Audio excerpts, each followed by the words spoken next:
The US election has played out over the last few weeks, a hard-fought battle that came down to the wire. As we've heard, it culminated in a victory for Barack Obama. Professor Robert Patman has been our election analyst, and he's here to give the final word on what's taken place. Good evening, Robert. Rebecca. Now, the election was neck and neck. How can we understand the final result in terms of numbers? Well, the final result was that Barack Obama had about 1% more of the popular vote than Mr. Romney or Governor Romney. But the American system is that the final result is determined through a system of an electoral college, and that is to say every state elects or is allocated a number of seats, so to speak, on the electoral college. And that's according to population size. For example, California is allocated 55 because it's a very big state. And those 55 went to Barack Obama's state. So to cut a long story short, although there wasn't much separating them in terms of the popular vote, under a winner-takes-all system, even if you win by 0.4 in a state, you take all the delegates for that state that go to the electoral college. And that's what happened. Mr. Obama won by more than 100 delegates at the electoral college, although the popular, the differential in popular vote was less than 1%, or around about 1%. What do you think influenced the result? I think there were three factors. I think organisation. The Barack Obama had a sort of a battle-hardened team. There was the original team that saw off Hillary Clinton for the Democratic nomination back in 2008 and then defeated John McCain. It's remained largely intact and, if anything, become even more sophisticated. Mr. Obama was able to field 8,000 volunteers in the field against something like 300 for Mr. Romney. That was particularly important in the battleground states where the Democrats have always had a problem getting their vote out.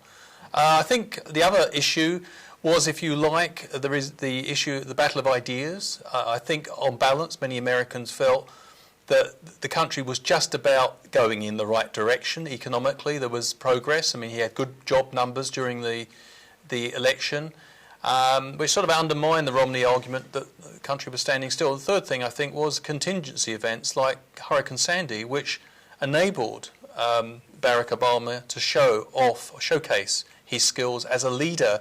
And many Americans, even Republicans, drew a contrast between the way Obama handled the Hurricane Sandy and that of Mr. Bush and Katrina in 2005. How do you think Mr. Obama is going to get on pushing through his policies in this second term? Well, he's told us in his victory speech that it's a mandate for action. So I think he'll be pushing hard to try to get through some of those measures, which he would have done had he not been so constrained in his first term by events like the global economic crisis of 2008, 2009, and also having to deal with two wars, which he didn't generate in Afghanistan and Iraq, which he's now wound down or in the process of winding down. What do you expect his major ambitions to be? Domestically, I think the economy is. This is an issue which burns for many Americans, and understandably so, high unemployment and only slow growth.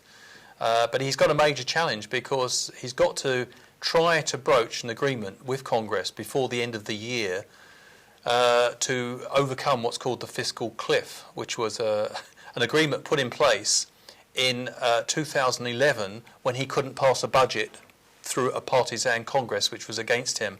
Now, if he doesn't negotiate an agreement with Congress, then automatic phasing out of tax cuts and also automatic and deep radical cuts in about 1,000 government agencies, including Medicare and the Defense Department, will kick in, which will almost certainly throw America into a recession. So the stakes are quite high. Now, you argued in an article earlier this week that Obama's policies would lead to a more inclusive US. Why do you say that? Well, he was able to preserve, as a result of this election, Obamacare, which was, I mean, people often get thrown by this title, but it means that 42 million Americans who are of modest economic status, who previously had no health insurance, were given it, will now have access to it. They would have lost that had Mr. Romney won. He made no secret he was going to scrap it. And I think that we're going to see other measures. He said immigration. He looks like he's going to reform immigration. There's about 1 million people in the United States who are regarded as illegal aliens, although many of them have lived and worked there for a long time. So I think you're going to see moves in that direction. And also, of course, women played a key role in his election, and I think he'll be trying to extend women's rights as well. What do you think of the result? I think it's been, on balance, I think it's good for America because he's clearly turning around the economy, and I think it is going in the right direction. And I think it's good for the world, including New Zealand, because here's someone who I think is quite internationalist in his outlook and has committed himself to dealing with problems which we in New Zealand think are important, such as climate change. He made that a point in his victory speech. And I think also he has a very good working relationship with our Prime Minister, John Key.